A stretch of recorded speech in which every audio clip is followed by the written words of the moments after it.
Before famine was measured in numbers, it was felt in silence. It began in the body, not the archive. A tightening in the gut. A dull ache behind the eyes. The slow realization that the next meal would not come. Not today, and perhaps not tomorrow. Long before historians learned to record scarcity in ledgers and grain tallies, hunger announced itself through sensation. It spoke through weakness, through trembling hands, through the quiet terror of an empty night. In the ancient world, hunger was not an abstract condition. It was a presence. It moved through villages like a cold wind, touching each household in turn. Fields browned under indifferent skies. Rivers thinned. Animals vanished into forests already stripped bare. And as the body starved, the mind began to search, for meaning, for reason, for someone or something to blame. This was the moment when hunger learned to speak. Across early civilizations, famine was rarely understood as chance. Crop failure was not random, nor was drought merely weather. Hunger demanded explanation, and explanation demanded story. The starving mind does not accept emptiness easily. It fills the void with images, with voices, with shapes that can be named and feared. Anthropologists have long noted that prolonged starvation alters perception. The body, deprived of fuel, turns inward. Thoughts loop. Obsessions form. Hallucinations emerge at the edges of vision. In such states, the boundary between physical need and supernatural presence grows thin. Hunger ceases to be merely pain. It becomes intention. To ancient peoples, this intention felt external. Famine spirits, hunger demons, devouring shades. These figures appear again and again across the world's oldest mythologies. They are not conquerors or tricksters. They do not promise glory or knowledge. They want only one thing, to consume. And in that desire, they reflect the most terrifying truth of starvation, that it strips humanity down to appetite alone. Before cannibalism became a taboo etched into law and religion, it was a whispered possibility at the edge of survival.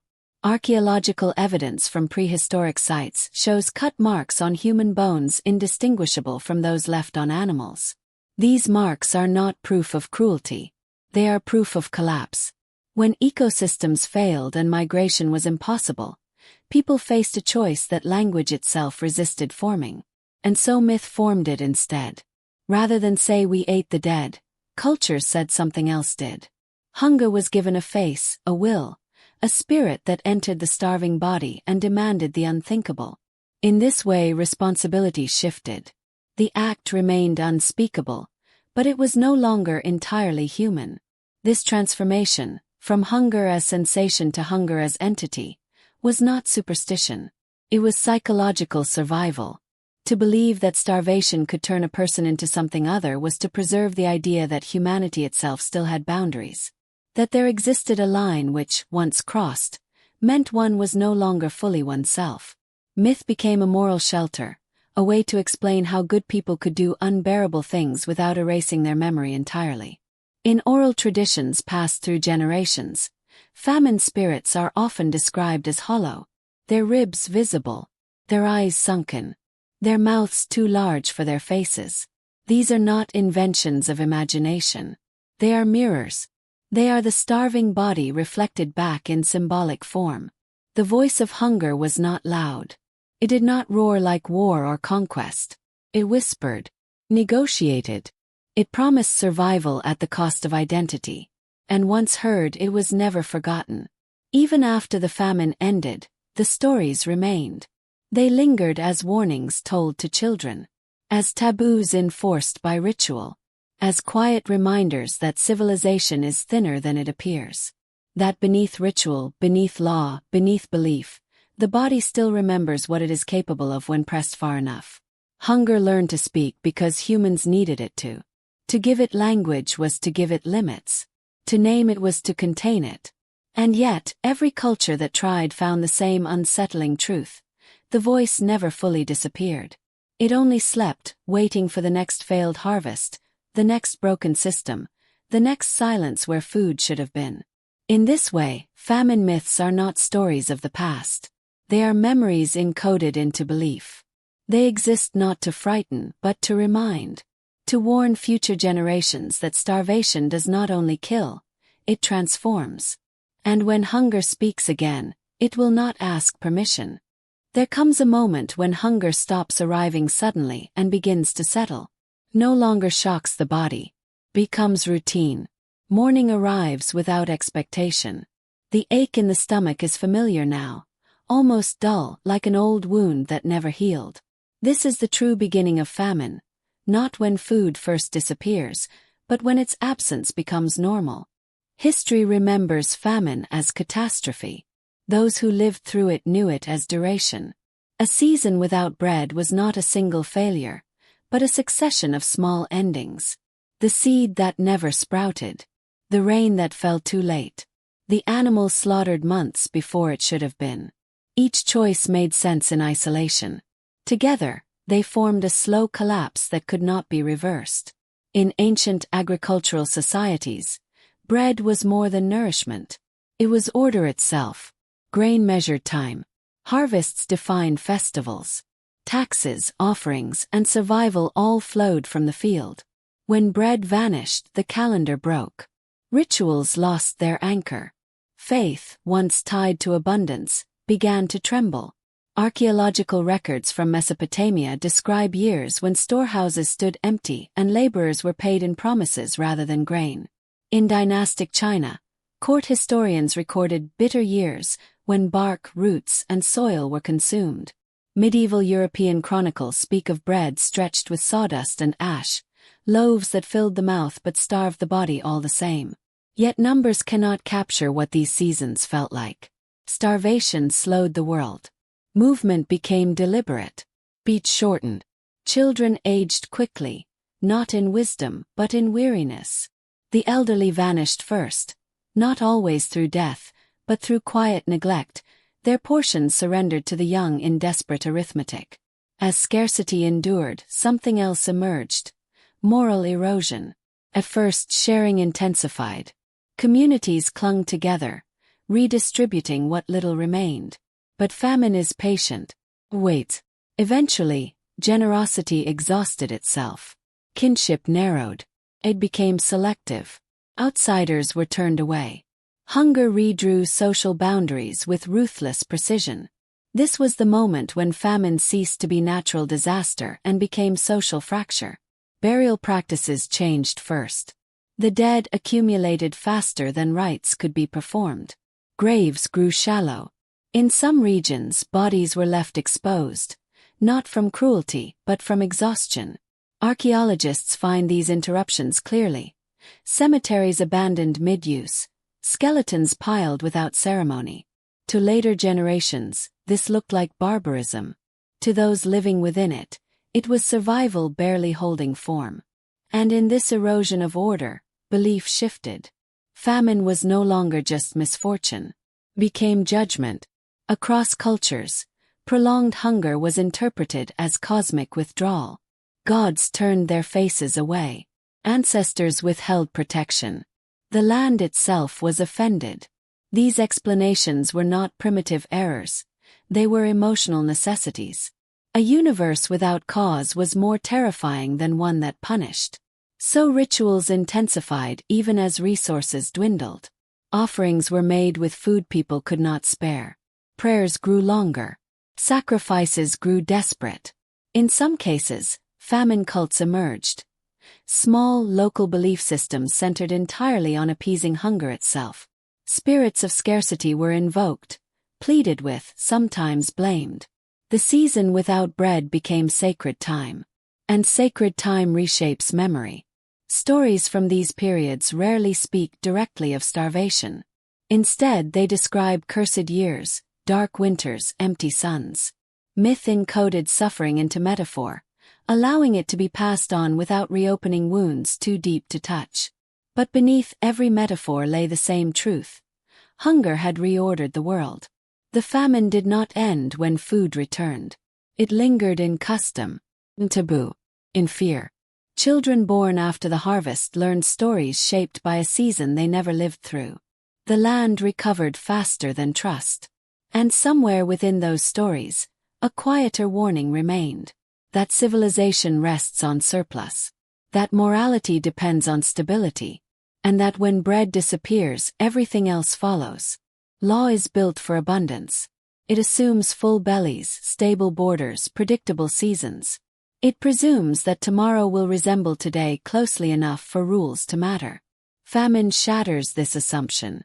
When hunger becomes constant, law loses its authority, not through rebellion but through irrelevance. In historical records, famine years are marked by a strange silence. Courts stop functioning. Taxes go uncollected. Punishments are delayed or ignored. Not because rulers grow merciful, but because enforcement itself becomes impossible. A starving body does not fear consequence the way a nourished one does. Medieval European chronicles describe spikes in theft during famine years, not of luxury goods, but of bread, seed, and burial cloth. Chinese legal codes from dynastic periods record temporary suspensions of punishment for crimes committed under hunger's pressure. In ancient Rome, grain riots were tolerated when they could not be controlled. The law bent, then frayed. But the most profound shift occurred around the body. Under normal conditions, the human body is protected by layers of custom.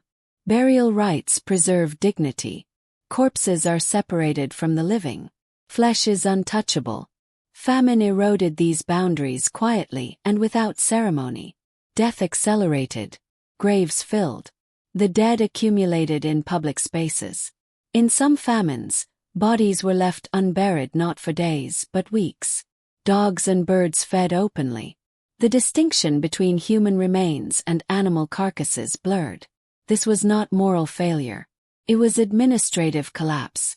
Yet for the living, the presence of unburied bodies introduced an unbearable question. One that law could not answer. What is the status of the dead when the living are starving? Across cultures, this question haunted famine memory. It was never debated openly.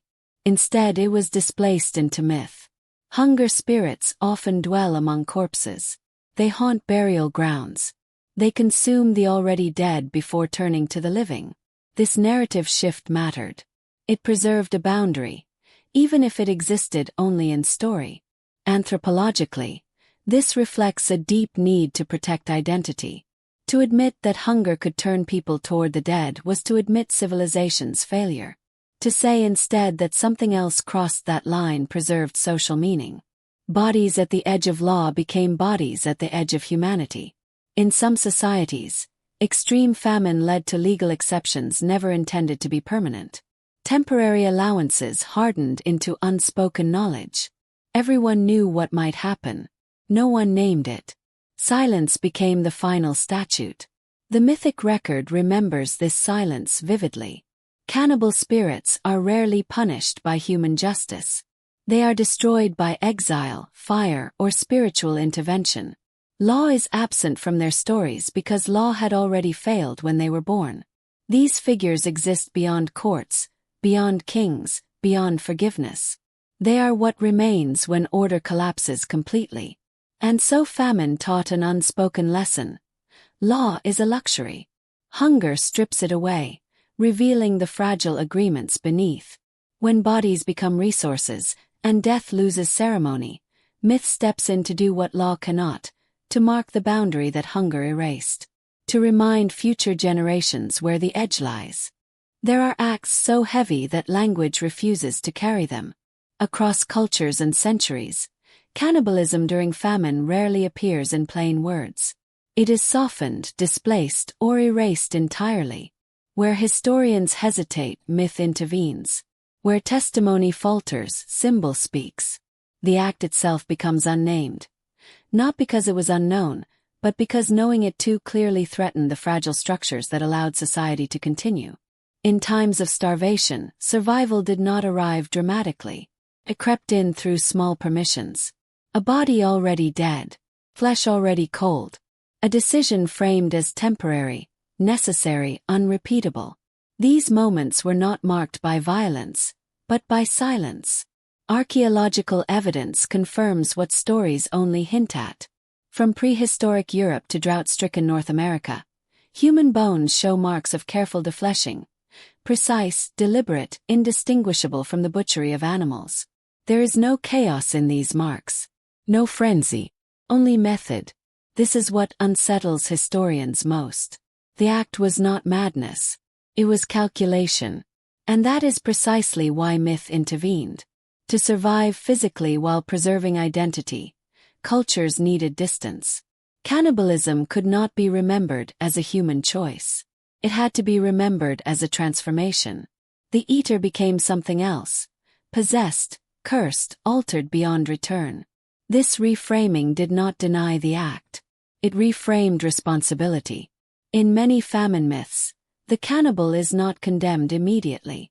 Instead, they are described as changing. Their appetite grows. Their features distort. Their humanity thins. This slow transformation mirrors the lived experience of starvation itself, where desire overtakes thought and need overwhelms memory. By the time the act is fully realized in story, the person who committed it is already gone. This was not cruelty. It was mercy. To name the act plainly would be to indict the community that allowed it. To say a spirit demanded flesh preserved collective innocence. The sin was externalized. The eater became a vessel, not an origin. Across cultures, this pattern repeats. In European folklore, famine cannibals become revenants, restless dead who wander after burial. In Asia, they appear as hungry ghosts, eternally consuming yet never satisfied. In the Americas, they transform into forest-bound beings driven by endless appetite. Different geographies, same structure. The unnamed act becomes a mythic threshold.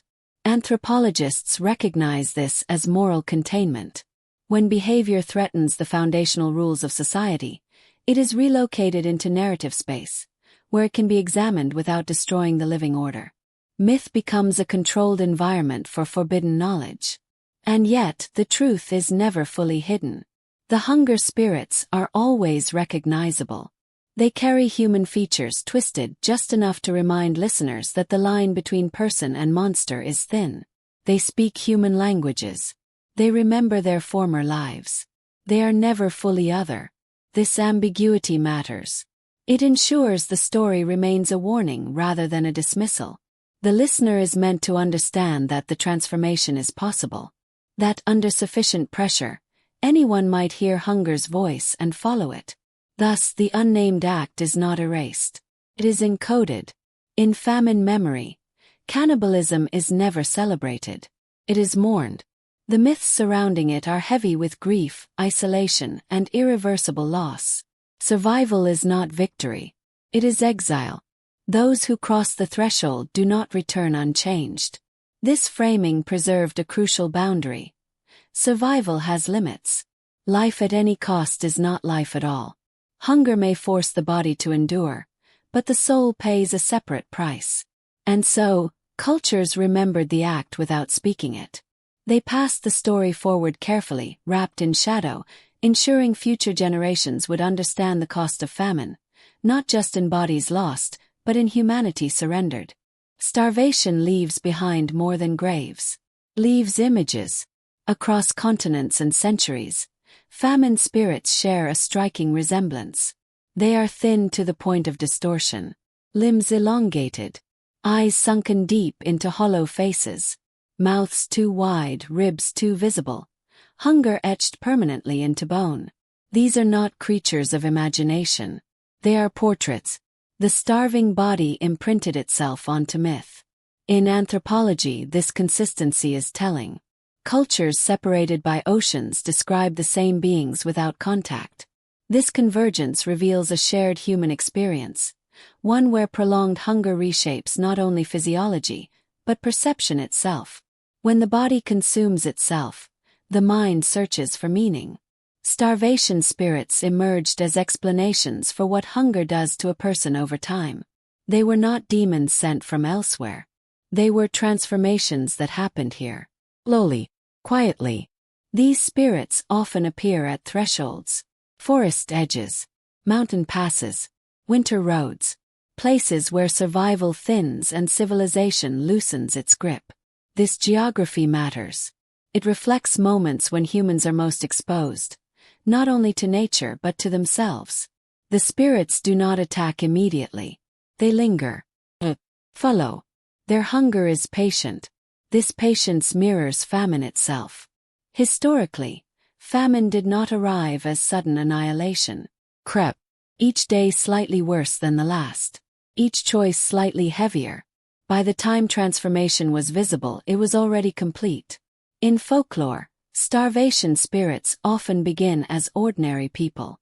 Hunters, travelers, mothers, children. Only after prolonged deprivation do they change. This narrative arc preserved an essential truth. Hunger does not reveal monsters, it creates them.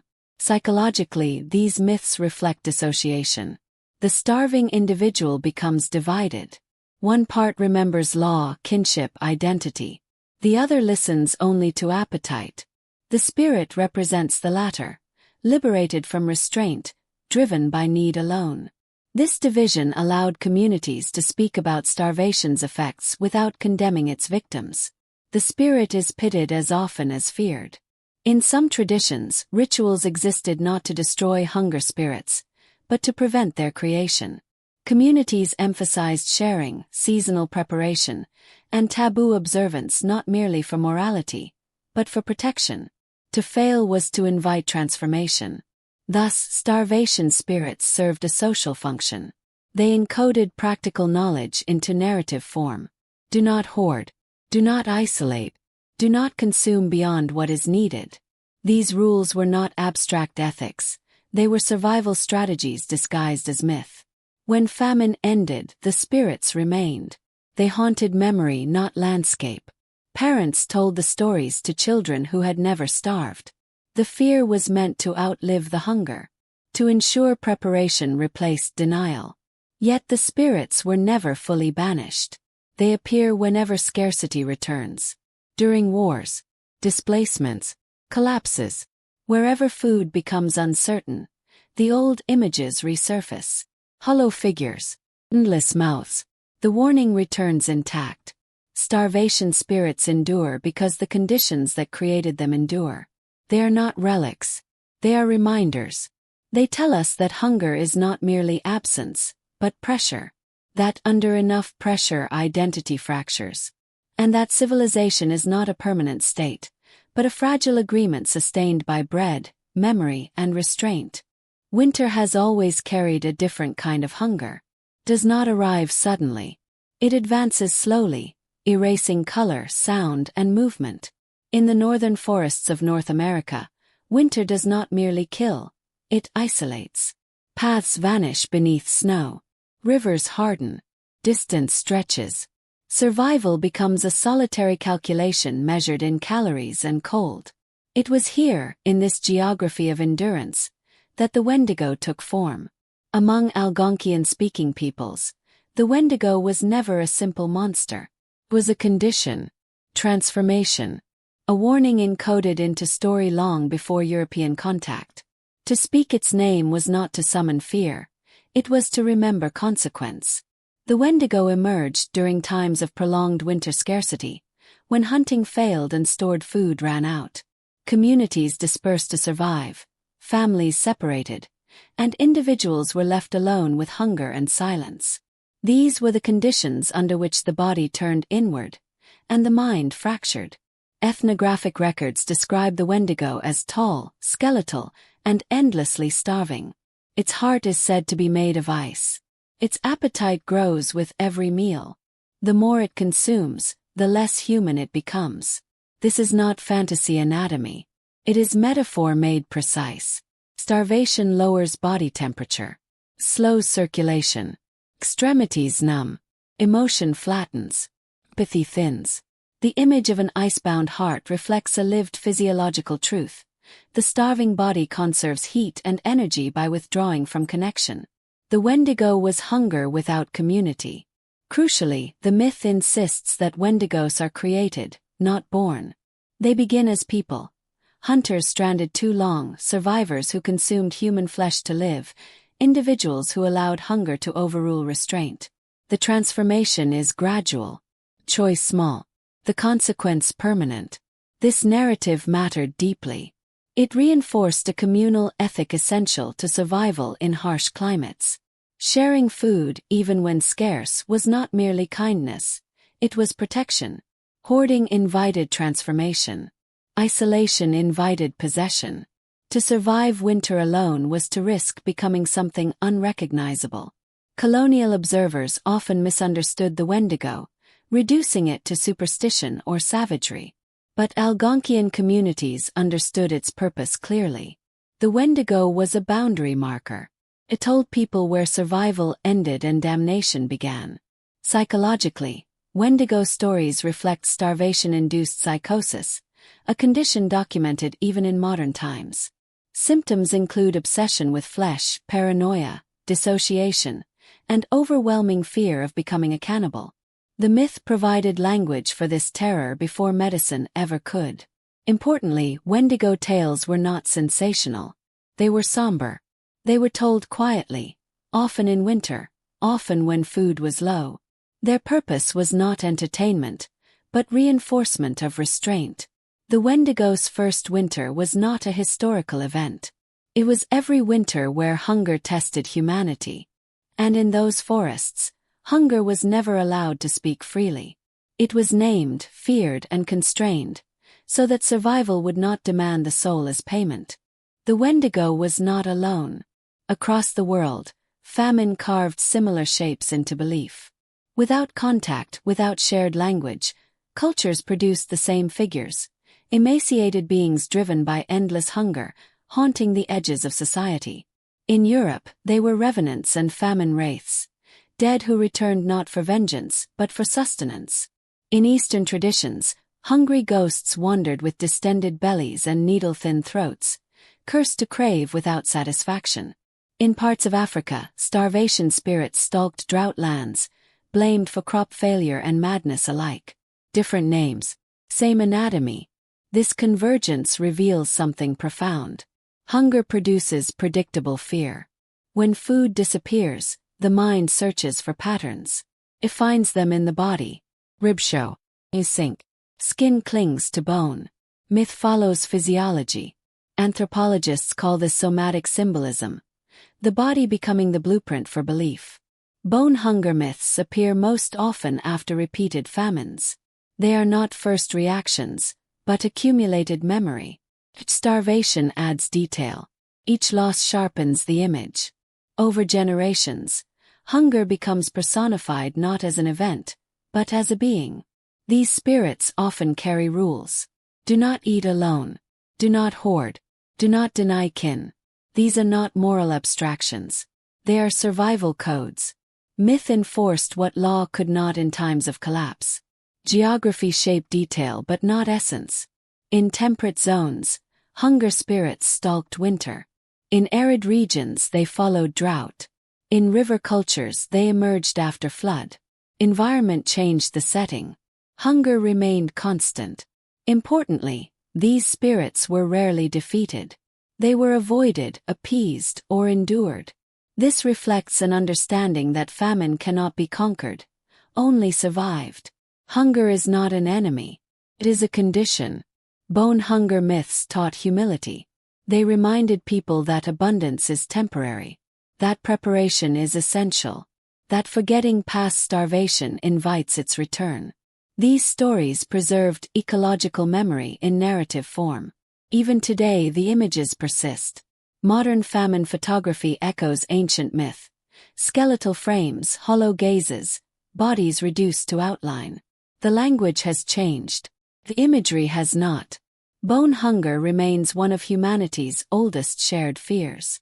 Not because starvation is common, but because it is possible. And myth exists to remember what must never be allowed to happen again. There was a time when survival alone was enough. In humanity's earliest stories, to live through disaster was victory in itself. But famine changed this calculus. When hunger demanded actions that threatened the fabric of society, survival was no longer morally neutral. It became a question. And eventually it became a sin. This transformation did not happen suddenly. It unfolded over centuries, as repeated famines forced civilizations to confront an unbearable paradox. that life could be preserved through acts that destroyed what life was meant to be. Religion stepped into this space carefully. In many early belief systems, hunger was framed as trial rather than accident. Scarcity tested obedience, restraint, and faith. To endure famine without transgression became a mark of moral worth. To survive by violating taboo was to live physically while dying spiritually. Cannibalism, once a desperate act at the edge of extinction, was recast as ultimate corruption. This shift was not merely theological, it was social necessity. Communities could not function if survival justified anything. There had to be a boundary even hunger could not cross. Religion provided that boundary, anchoring it not in law, which famine eroded, but in the eternal. Across cultures, prohibitions against consuming human flesh intensified after periods of extreme scarcity. These taboos were often absolute, leaving no room for circumstance. The rigidity mattered. It removed ambiguity. It prevented future justification. To eat human flesh was no longer an act of desperation. It was a rupture with the divine order. Myth adapted accordingly. Hunger spirits became damned beings. Once human figures were cast into eternal wandering, cursed with endless appetite as punishment for their transgression. Their hunger was no longer tragic. It was deserved. The moral message sharpened. Survival gained through violation leads not to safety, but to endless loss. This reframing allowed societies to mourn famine without legitimizing its worst outcomes. Yet beneath the condemnation lingered unease. Religious texts often carry traces of contradiction. Stories of famine survival are preserved alongside absolute prohibitions. Saints endure hunger without breaking. Others fail and vanish from grace. These narratives reflect the unresolved tension at famine's core. The body demands survival, the soul demands restraint. The sin was not hunger itself. Hunger was unavoidable. The sin was surrendering identity to it. In this way, famine reshaped ethics. It elevated restraint above instinct. It taught that humanity was defined not by the will to live, but by the will to remain human while living. This lesson came at great cost. Survivors of famine carried guilt long after hunger ended. Even those who committed no taboo internalized shame. Shame at having wanted, at having imagined, at having nearly crossed the line. Religion gave shape to this guilt, offering both condemnation and absolution. But absolution was never complete. The hunger myths that followed were heavy with judgment. They warned not only against acts, but against desire itself. To hunger too much was dangerous. To want without limit was sinful. Thus, famine did not only starve bodies, it disciplined longing. And in doing so, it ensured that survival would never again be morally simple. Long before psychology had language, hunger mapped the mind. Starvation alters thought in ways both subtle and devastating. Memory shortens, focus narrows, emotion flattens. Desire becomes singular. Modern studies confirm what ancient myths recorded intuitively. Prolonged hunger reshapes identity. The starving mind does not merely want food. It becomes food-oriented. Historical accounts from famine survivors describe obsessive thoughts, ritualized eating fantasies, and emotional detachment from loved ones. Children fade into irritability or silence. Adults withdraw, conserving energy, narrowing their world to the next mouthful. Myth recognized this shift as possession. The idea that hunger could enter a person reflects dissociation, a psychological splitting under extreme stress. One self remembers values and relationships. The other listens only to need. Famine spirits personified this division, externalizing it so communities could discuss it without accusation. This was not ignorance. It was precision. Hunger psychosis appears repeatedly in medical literature. Symptoms include paranoia, hallucinations, compulsion, and loss of impulse control. In extreme cases, individuals report feeling driven by an external force. The mythic language matched the experience exactly. Starvation spirits did not whisper nonsense. They whispered what the body already demanded. Importantly, these myths did not frame the starved as evil. They framed them as endangered. Possession implied vulnerability, not guilt. This distinction allowed communities to fear hunger's effects without abandoning compassion entirely. But compassion had limits. Once transformation passed a certain threshold, the person was no longer trusted. Hunger myths often end in exile or death, not as punishment but containment. The transformed individual was dangerous not because of intent, but because hunger had erased restraint. This reflects a grim truth famine taught repeatedly. Unchecked starvation threatens collective survival. Psychologically, famine forced societies to confront an uncomfortable reality. Identity is not fixed. Morality depends on nourishment. The mind cannot uphold values the body cannot sustain. Rather than deny this, myth encoded it. Starvation spirits were reminders that humanity is conditional, that under enough deprivation the structures we rely on, empathy, patience, restraint, can collapse. This was not meant to excuse harm, but to warn against the conditions that produce it. The mind under hunger becomes a battlefield. Myth gave that battle shape. Even today the echoes remain. Eating disorders, starvation trauma, and famine recovery all reveal how deeply hunger imprints itself on psyche. Long after food returns, fear persists. The body remembers. And memory, once carved by hunger, does not fade easily. When famine ends, hunger leaves the body first. The land recovers. Crops return. Trade resumes. Children grow. On the surface life continues. But famine never truly departs. It settles deeper, embedding itself in memory, where it reshapes belief long after the stomach is full. Civilizations do not remember famine accurately. They remember it usefully. The worst years are compressed into stories. The dead become numbers, then metaphors. Survival is framed as endurance rather than collapse. This is not denial, it is preservation. To remember famine in full detail would be to relive it endlessly. Myth becomes the vessel that carries only what must remain. Famine myths do not describe hunger directly. They encode its lessons. Prepare. Do not hoard. Do not forget how thin the margin is. These stories functioned as moral storage. Memory condensed into narrative, light enough to carry forward, heavy enough to warn. Anthropologists recognize this as cultural trauma management. Societies that endured repeated starvation developed rich famine mythologies. Those that did not often failed to prepare when scarcity returned. Myth, in this sense, was preventative medicine. Starvation spirits, cannibal figures, cursed winters. These were not relics of superstition. They were mnemonic devices. They taught future generations what went wrong without reopening wounds that could destabilize the present. Importantly, these myths were not hopeful. They did not promise redemption or triumph. They promised consequence. Hunger was not overcome. It was survived, and survival left scars. This honesty mattered. It ensured famine was never romanticized.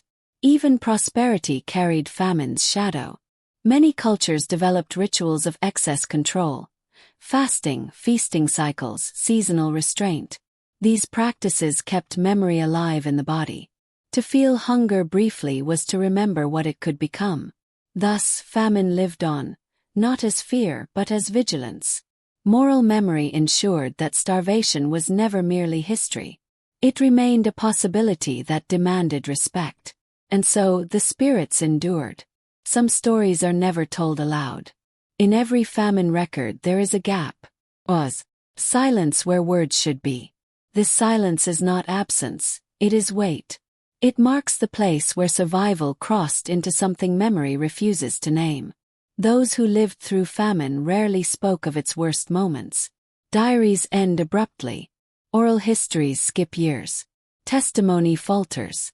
The reasons are not difficult to understand. To speak is to remember. To remember is to feel again. And some feelings cannot be carried twice. Cannibal myths occupy this silence. They speak around the act without entering it. They describe the before and the after. They show the transformed figure wandering, cursed, isolated. What they never show is the moment itself. This omission is intentional. Silence protects the living, prevents imitation. It preserves dignity for those who did what survival demanded but morality could not forgive. Myth allows memory without accusation. In many cultures, famine survivors were reintegrated quietly. No trials, no confessions. The community chose continuity over reckoning. But the silence lingered, heavy and unresolved. Myth bore that weight. The hunger spirit wandered forever so the survivor could remain still. The curse traveled so the community could stay intact. Story absorbed what people could not. This silence is why famine myths feel mournful rather than violent. They grieve rather than condemn. They acknowledge loss without reopening the wound. And yet, the silence speaks. It warns that there are limits to what language can hold. That survival sometimes costs something words cannot restore. That civilization survives not because it remembers everything, but because it chooses carefully what must be remembered. Famine did not vanish with progress. Changed shape. In the modern world, hunger wears bureaucratic masks. It arrives through war, displacement, economic collapse, and neglect. It is measured in statistics rather than stories. But the body experiences it the same way it always has. The old fears return unchanged.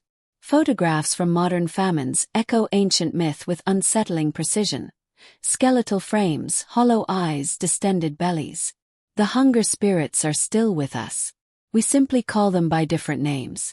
Psychologically, the patterns persist. Cessation, withdrawal, moral narrowing. Hunger still compresses the mind. Still pressures identity. The myths were never disproven, only renamed. Even in abundance, famine memory lingers. Modern societies carry anxiety around food security, hoarding, waste, and excess. These behaviors are not irrational. They are inherited. Hunger is a cultural ancestor that does not die easily. When systems fail, the old stories awaken. And they still ask the same question. What happens when food disappears? Cannibal myths were never about monsters. They were about thresholds. They marked the point where survival threatens identity. Where hunger tests the agreements that hold civilization together. Where the body asks questions morality cannot answer easily. These myths endure because the conditions that created them endure. As long as food can vanish, hunger will speak. And when it does, it will not announce itself loudly. It will whisper. It will negotiate. It will ask for small concessions first. Myth exists to remember where those concessions lead. The spirits born of starvation are not warnings against hunger itself. Hunger is natural. They are warnings against forgetting what hunger can do. They remind us that civilization is not permanent. It is maintained, meal by meal, season by season, generation by generation. And if we stop listening to these old stories, hunger will speak again. Not as myth, but as memory.